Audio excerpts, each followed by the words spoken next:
കഴിഞ്ഞ തദ്ദേശ തെരഞ്ഞെടുപ്പിൽ പത്തനാപുരം പഞ്ചായത്തിന്റെ അവസ്ഥ നമ്മൾ കണ്ടിരുന്നു. 50 വർഷങ്ങൾക്ക് ശേഷമാണ് ഇടതുപക്ഷത്ത് നിന്ന് ഭരണം UDF-ലേക്ക് തിരിച്ചു വന്നത്.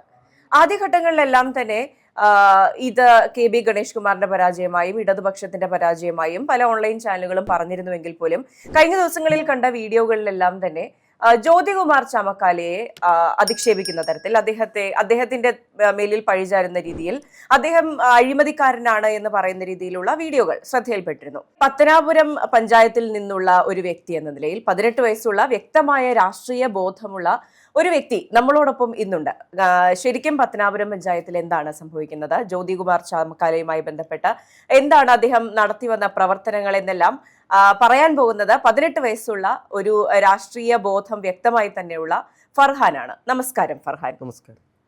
ശരിക്കും പത്തനാപുരം പഞ്ചായത്തിൽ എന്താണ് സംഭവിച്ചത്? കഴിഞ്ഞ 50 വർഷമായി ഇടതുപക്ഷം ഭരിച്ചിരുന്ന ഒരു സ്ഥലമാണ്, പക്ഷെ അത് നഷ്ടപ്പെട്ട് തിരിച്ച് UDF-ലേക്ക് തിരിച്ചു വന്നിരിക്കുന്നു.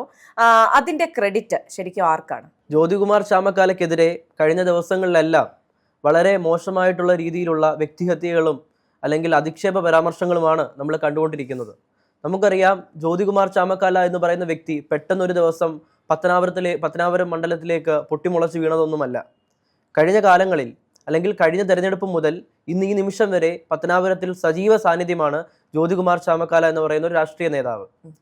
ആ രാഷ്ട്രീയ നേതാവ് കഴിഞ്ഞ വർഷം കേരളത്തിലെ ഏറ്റവും റിസ്ക്കുള്ള മണ്ഡലങ്ങളിലെ ഏറ്റവും റിസ്ക്കുള്ള മണ്ഡലമായിട്ടുള്ള പത്തനാപുരം നിയോജക മണ്ഡലത്തിൽ 2 മാസം മാത്രം നീണ്ടുനിന്ന പ്രവർത്തനത്തിന്റെ പരിചയസമ്പത്ത് കൊണ്ട് പത്തനാപുരത്ത് വന്ന് മത്സരിക്കുകയും അവിടെ നമുക്കറിയാം ഇടതുപക്ഷത്തിന്റെ ഏറ്റവും വലിയ തരംഗം ഉണ്ടായി നിന്ന സമയമാണ് കഴിഞ്ഞ തെരഞ്ഞെടുപ്പ്.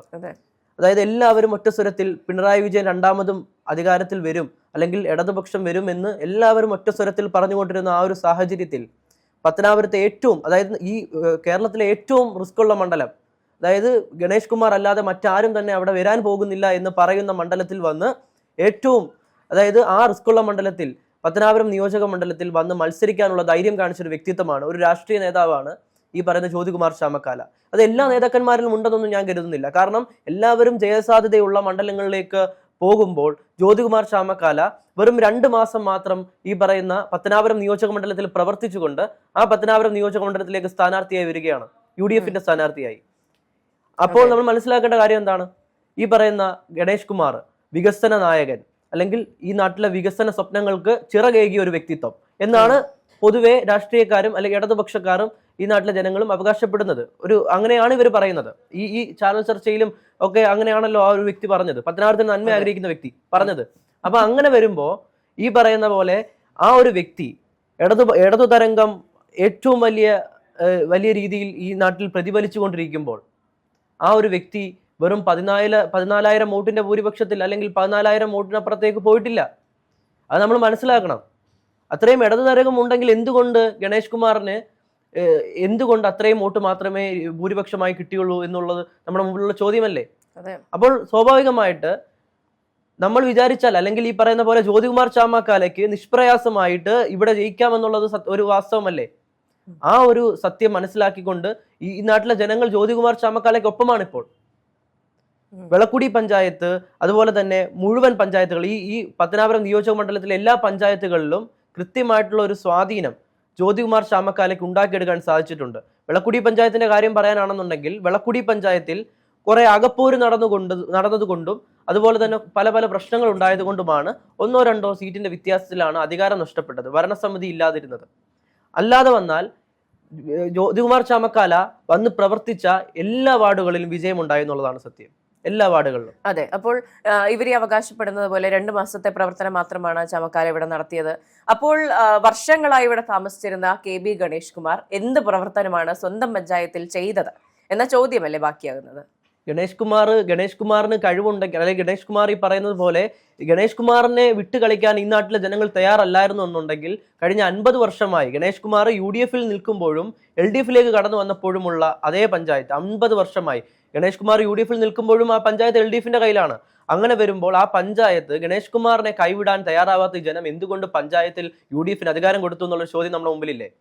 അപ്പൊ അങ്ങനെ വരുമ്പോ ജ്യോതികുമാർ ചാമക്കാലയുടെയും അതുപോലെ തന്നെ ഏറ്റവും താഴെത്തട്ടിൽ പ്രവർത്തിക്കുന്ന എല്ലാവരുടെയും കഠിനമായിട്ടുള്ള പ്രയത്നം തന്നെയാണ് ആ പഞ്ചായത്ത് നമുക്ക് തിരിച്ചു കിട്ടിയത്. പത്തനാപുരം നിയോജക മണ്ഡലത്തില് ഈ തദ്ദേശ തെരഞ്ഞെടുപ്പിൽ ഏറ്റവും നല്ല രീതിയിൽ പ്രവർത്തിക്കുവാനും അല്ലെങ്കിൽ വിജയത്തിലേക്ക് പൊൻതിളക്കം സമ്മാനിക്കുവാനും കഴിഞ്ഞത് UDF കഴിഞ്ഞത് ഇത്തരത്തിലുള്ള പ്രവർത്തകരുടെയും നേതാക്കന്മാരുടെയും ആ ഒരു കഠിന പ്രയത്നം തന്നെയാണ്. ജ്യോതികുമാർ ചാമക്കാല ഒന്നും ചെയ്തിട്ടില്ല എന്ന് പറയുമ്പോൾ അതെവിടെയാണ് നമുക്ക് അതിനെ ശരിവെക്കാൻ സാധിക്കുന്നത്? ജ്യോതികുമാർ ചാമക്കാല ഈ പറയുന്ന എല്ലാ പഞ്ചായത്തുകളും കൃത്യമായിട്ടുള്ള സാന്നിധ്യമാണ്. ഇവിടെ ഒരു MLA-ക്ക് ഒരു ജനപ്രതിനിധിക്ക് എത്താൻ സാധിക്കാത്ത എല്ലായിടത്തും ജ്യോതികുമാർ ചാമക്കാലയുടെ സാന്നിധ്യമുണ്ട്. ഈ നാട്ടിലെ ജനങ്ങൾ ഇന്ന് സ്ഥിരം ദിവസവും കാണുന്ന ഒരു വ്യക്തിത്വമാണ് ജ്യോതികുമാർ ചാമക്കാല. അത് ഏത് നേതാവിനാണ് സാധിക്കുന്നത്? ഈ ഗണേഷ് കുമാറിന് സാധിക്കുമോ? പത്തനാപുരം നിയോജക മണ്ഡലത്തിലെ എല്ലാ ഏരിയകളിലും എല്ലാ വീടുകളിലും ജ്യോതികുമാർ ചാമക്കാല ഇന്ന് സുപരിചിതനാണ്. അങ്ങനെ ഒരു വ്യക്തിത്വം ഇന്ന് അതായത് വോട്ട് തേടുമ്പോൾ മാത്രം ജനങ്ങൾക്കിടയിലേക്ക് വരുന്ന രാഷ്ട്രീയക്കാരിൽ നിന്ന് വ്യത്യസ്തമായി ജ്യോതികുമാർ ചാമക്കാല എന്ന് പറയുന്ന ഒരു വ്യക്തിത്വം ഈ നാട്ടിലെ ജനങ്ങളോടൊപ്പം ഈ പറയുന്ന 4 വർഷക്കാലമായി ഈ പറഞ്ഞ ജനങ്ങളോടൊപ്പം നിൽക്കുകയാണ്. ഇനി ഒരു തെരഞ്ഞെടുപ്പ് പരാജയം വാങ്ങിയത് മുതൽ ഈ നാട്ടിലെ ജനങ്ങളോടൊപ്പം നിൽക്കുകയാണ്. അതെല്ലാം കാണാൻ ഇവിടുത്തെ ഈ പറയുന്ന പോലെ നിഷ്പക്ഷവാദികളായിട്ട് സംസാരിക്കുന്ന ഈ പത്തനാപുരത്തിന്റെ നന്മകൾ ആഗ്രഹിക്കുന്നവർക്ക് സാധിക്കുന്നില്ല എന്ന് പറയുമ്പോൾ അത് തികച്ചും എന്താ പറയുന്നത് ദുഃഖകരമായിട്ടുള്ളതും അതുപോലെ തന്നെ കുറച്ച് പുച്ഛം നിറയ്ക്കാൻ പറ്റുന്ന കാര്യമാണ്. അല്ലെന്ന് പറയാൻ പറ്റുമോ? അതെ. അപ്പോൾ KB ഗണേഷ് കുമാർ ഒരു വികസന നായകനാണ് എന്ന പരിവേഷം കൊടുക്കുന്നത് ആരാണ്? അത് തീർച്ചയായിട്ടും KB ഗണേഷ് കുമാറിനോട് തന്നെ ചോദിക്കണം. KB ഗണേഷ് കുമാർ വാടകയ്ക്ക് എടുത്ത അല്ലെങ്കിൽ വാങ്ങിയ കുറേ മാധ്യമങ്ങളുണ്ട്. പേരൊന്നും പറയാൻ ഞാൻ ആഗ്രഹിക്കുന്നില്ല. പക്ഷേ ഗണേഷ് കുമാർ നടന്നാൽ അത് ക്യാമറയിൽ ഒപ്പിയെടുക്കാൻ നടക്കുന്ന ഒരുപാട് മാധ്യമ പ്രവർത്തകർ, അതായത് മീഡിയകളുണ്ട്. ഒരുപാട് ഈ പറയുന്ന പോലെ ഒരുപാട് മീഡിയകളുണ്ട്. അവരെല്ലാം ഗണേഷ് കുമാർ നടന്നാൽ ഗണേഷ് കുമാർ വണ്ടി ഓടിച്ചു, അതാണ് അവരുടെ ടൈറ്റിൽ. ഗണേഷ് കുമാർ എന്താ വണ്ടി ഓടിക്കത്തില്ലേ? സാധാരണക്കാർ വണ്ടി ഓടിക്കുന്നില്ലേ? ഗണേഷ് കുമാർ വണ്ടി ഓടിച്ചാൽ വണ്ടി പിന്നെ ഭയങ്കര പ്രശ്നം, അങ്ങനെ അത്തരത്തിലുള്ള വാർത്തകളാണ് കൊടുക്കുന്നത്. അപ്പൊ ഗണേഷ് കുമാറിനെ ഹൈപ്പ് ചെയ്തുകൊണ്ട് ഗണേഷ് കുമാറിനെ എന്താ പറയുന്ന എല്ലാ ഈ പറയുന്ന പോലെ 140 മണ്ഡലങ്ങളിൽ നിന്നും വ്യത്യസ്തമായിട്ടുള്ള ഒരു ജനപ്രതിനിധിയാക്കിക്കൊണ്ട് ഗണേഷ് കുമാറിനെ ഈ പറയുന്ന പോലെ ജ്യോതികുമാർ ചാമക്കാല അല്ല, ഗണേഷ് കുമാറാണ് എല്ലാം എന്ന് ആക്കി തീർക്കുന്നത് ഈ നാട്ടിലെ മാധ്യമങ്ങൾ തന്നെയാണ്. അതല്ലാതെ ഗണേഷ് കുമാറിന്റെ പ്രവർത്തനങ്ങൾ ഈ പറയുന്ന പോലെ ഗണേഷ് കുമാറിന്റെ പ്രവർത്തനങ്ങൾ ഏതെല്ലാം കാര്യങ്ങൾ പിന്നിട്ട് നിൽക്കുകയാണ്, ഏതെല്ലാം കാര്യങ്ങളിൽ. ഇപ്പൊ ഗണേഷ് കുമാർ ഒരു MLA-യുടെ പ്രവർത്തനങ്ങൾ ചെയ്യേണ്ടത് ഗണേഷ് കുമാറിന്റെ ഉത്തരവാദിത്തമാണ്. ആ ഉത്തരവാദിത്തം ചെയ്യുമ്പോൾ ഈ നാട്ടിലെ സാധാരണക്കാരെയും പരിഗണിക്കണം, അല്ലേ? അപ്പൊ ആ ഒരു വികസന നായകൻ എന്നുള്ള ഒരു പട്ടം ചാർത്തി കൊടുക്കുന്നതിന്റെ അടിസ്ഥാനം എന്താണെന്ന് എനിക്ക് മനസ്സിലാവുന്നില്ല. അത്തരത്തിലുള്ള വികസനങ്ങൾ പല കാര്യങ്ങളും നമ്മുടെ ഈ പത്തനാപുരം നിയോജക മണ്ഡലത്തിൽ ചെയ്യാനുണ്ട്. എന്തെല്ലാം കാര്യങ്ങൾ ചെയ്യാനുണ്ട്, ആ കാര്യങ്ങളൊന്നും ചെയ്തിട്ടില്ല എന്നുള്ളതാണ് സത്യം. അതെ. ഇപ്പോൾ ഈ വീഡിയോയിൽ തന്നെ അദ്ദേഹം അവകാശപ്പെടുന്ന ഒരു കാര്യമുണ്ട്. അവിടെ ഇപ്പോഴും LDF ഭരിക്കുന്ന ബ്ലോക്കുകളുണ്ട്, അത് പോയിട്ടില്ല എന്നൊക്കെയാണ്. ഇതിന്റെയൊക്കെ സത്യാവസ്ഥ എന്താണ്? നമ്മുടെ ബലക്കുടി പഞ്ചായത്തിലെ നമുക്കറിയാം, കൊല്ലം ജില്ലാ പഞ്ചായത്ത് തലവൂർ ഡിവിഷനും അതുപോലെ തന്നെ കുന്നിക്കോട് ഡിവിഷൻ ബ്ലോക്ക് എല്ലാം അത്തരത്തിലുള്ള എല്ലാ മണ്ഡലങ്ങളും ഈ തലവൂർ ഡിവിഷനിലൊക്കെ നിരന്തരമായിട്ട് ഇടതുപക്ഷം മാത്രം ഭരിച്ചുകൊണ്ട് മാറി വന്നുകൊണ്ടിരുന്ന സമയമാണ്. അവിടെ നമുക്കറിയാം, അവിടെ വ്യക്തമായിട്ടുള്ള ഒരു വിജയം ഉണ്ടാക്കാൻ സാധിച്ചു, ഒരുപാട് വിജയം ഉണ്ടാക്കാൻ സാധിച്ചു. ഈ വളക്കുടി പഞ്ചായത്തിലെ 1-2 സീറ്റിന്റെ വ്യത്യാസത്തിലാണ് അധികാരം നഷ്ടപ്പെട്ടത്. മറ്റ് പത്തനാപുരം പഞ്ചായത്ത്, അതുപോലെ തന്നെ മേലില പഞ്ചായത്തിൽ 10 വർഷമായിട്ട് ഇടതുപക്ഷം ഭരിച്ചുകൊണ്ടിരുന്ന പഞ്ചായത്ത് ഇന്ന് UDF കയ്യിലാണ്, UDF കൈകളിൽ സുഭദ്രമാണ്.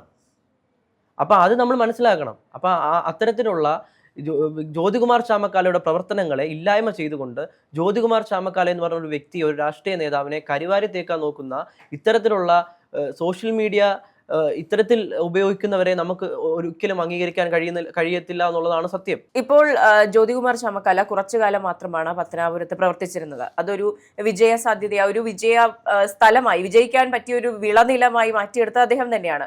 പക്ഷേ KB ഗണേഷ് കുമാറിന്റെ കാര്യം എടുത്ത് നോക്കുകയാണെങ്കിൽ വർഷങ്ങളായുള്ള സ്ഥലം അവിടെ തന്നെയാണ്. ഇപ്പോൾ ജ്യോതികുമാർ ചാമക്കാലയ്ക്ക് എവിടെ ഇട്ടാലും അവിടെ വിളനിലമാക്കാൻ കഴിയുന്നൊരു വ്യക്തിയാണ്. പക്ഷേ KB ഗണേഷ് കുമാറിൻ്റെതാകുമോ? ഇപ്പോൾ വേറൊരു സ്ഥലത്ത് പോയി വിജയിക്കാനുള്ള സാധ്യതയുണ്ടോ അദ്ദേഹത്തിന്? ഇപ്പോൾ ഈ നാട്ടിലെ ഇടതുപക്ഷ അനുഭാവികളും മറ്റ് രാഷ്ട്രീയ എതിരാളികളും ചോദിക്കുന്ന ഒരു കാര്യം, ജ്യോതികുമാർ ചാമക്കാല എന്തിന് പത്തനാപുരത്തേക്ക് വന്നു എന്നാണ്. ജ്യോതികുമാർ ചാമക്കാല അവിടെ ജയിക്കാത്തതിനുള്ള വിഷമമാണോ എന്ന് നമ്മൾ സംശയിച്ചു പോകും. അത്തരത്തിലാണ് ചോദിക്കുന്നത്. ജ്യോതികുമാർ ചാമക്കാല എന്തിനാ പത്തനാപുരത്ത് വന്നത്? അഞ്ചൽ സ്വദേശിയായിട്ടുള്ള ജ്യോതികുമാർ ചാമക്കാല പത്തനാപുരത്ത് നിന്ന് മത്സരിക്കുന്നോ എന്നുള്ളൊരു ചോദ്യമാണ് അവർ ചോദിക്കുന്നത്. അപ്പൊ അഞ്ചൽ സ്വദേശിയായിട്ടുള്ള ജ്യോതികുമാർ ചാമക്കാല പത്തനാപുരത്ത് വന്ന് ഈ പത്തനാപുരത്തെ ജനങ്ങളുടെ മനസ്സിൽ ഇടം നേടി ഈ പത്തനാപുരത്തെ ജനങ്ങൾക്ക് വിശ്വാസമുള്ള ഒരു വ്യക്തിയായി, ഒരു രാഷ്ട്രീയ നേതാവായി മാറുമ്പോൾ അതിനെ ഏറ്റവും കൂടുതൽ അസ്വസ്ഥരാകുന്ന ഈ നാട്ടിലെ ഇടതുപക്ഷവും അതുപോലെ തന്നെ എതിരാളികളുമാണ്. അപ്പൊ നമ്മളത് മനസ്സിലാക്കണം. കെ ബി ഗണേഷ് കുമാറിന്റെ കൊട്ടാരക്കര ആയൂര്, കെ ബി ഗണേഷ് കുമാർ ജനിച്ച സ്ഥലം അതാണ്. കെ ബി ഗണേഷ് കുമാർ ജനിച്ച സ്ഥലത്ത് കെ ബി ഗണേഷ് കുമാറിന് മത്സരിച്ച് വിജയിക്കാനുള്ള ആർജവം ഉണ്ടോ എന്നുള്ള ചോദ്യം നമ്മുടെ മുമ്പിലുണ്ട്. ഗണേഷ് കുമാറിന് അദ്ദേഹത്തിന് ഒരിക്കലും അവിടെ മത്സരിച്ച് ജയിക്കാൻ കഴിയില്ല എന്നുള്ളതാണ് സത്യം. അദ്ദേഹത്തിന്റെ രാഷ്ട്രീയ പാരമ്പര്യം എല്ലാം നമുക്കറിയാവുന്നതാണ്. അപ്പൊ ഇത്തരത്തിലുള്ള ആ ഒരു വ്യക്തിഹത്യയിലേക്കും രാഷ്ട്രീയം പറയാനില്ലെങ്കിൽ മറ്റെന്തും പറയാമെന്നുള്ള രീതിയിലേക്കും കടന്നു പോകുന്നത് ഒരു രാഷ്ട്രീയ അപക്വതയാണ്. അത് നമ്മൾ മനസ്സിലാക്കണം. ആ രാഷ്ട്രീയ പക്വത ഇല്ലാത്തവർ ഇങ്ങനെ വന്നു നിന്ന് ഈ വാർത്താ മാധ്യമങ്ങളിലൂടെ ഒരു വ്യക്തിയെ കരിവാരിത്തേക്കാണ്. കൃത്യമായിട്ടുള്ള രാഷ്ട്രീയം പറയാനില്ലാത്ത വ്യക്തികൾ ഈ കുടുംബപരമായിട്ടുള്ള കാര്യങ്ങൾ, സ്വത്തുക്കളെ പറ്റി ചർച്ച ചെയ്യുക, അത്തരത്തിലുള്ള മോശം പ്രകടനയിലേക്ക് പോവുകയാണ്. നമ്മൾ മനസ്സിലാക്കണം. ജ്യോതികുമാർ ചാമക്കാല എന്ന് പറഞ്ഞ വ്യക്തി പത്തനാപുരത്ത് വന്ന് കൃത്യമായിട്ടുള്ള, അതായത് അദ്ദേഹം ജനിച്ച സ്ഥലമല്ല പത്തനാപുരം, അദ്ദേഹം അഞ്ചലാണ് ജനിച്ചത്. അദ്ദേഹം തിരുവനന്തപുരത്ത് സ്ഥിരതാമസക്കാരനാണെന്നുണ്ടെങ്കിൽ പോലും അഞ്ചൽ അദ്ദേഹത്തിന്റെ ജന്മസ്ഥലമാണ്.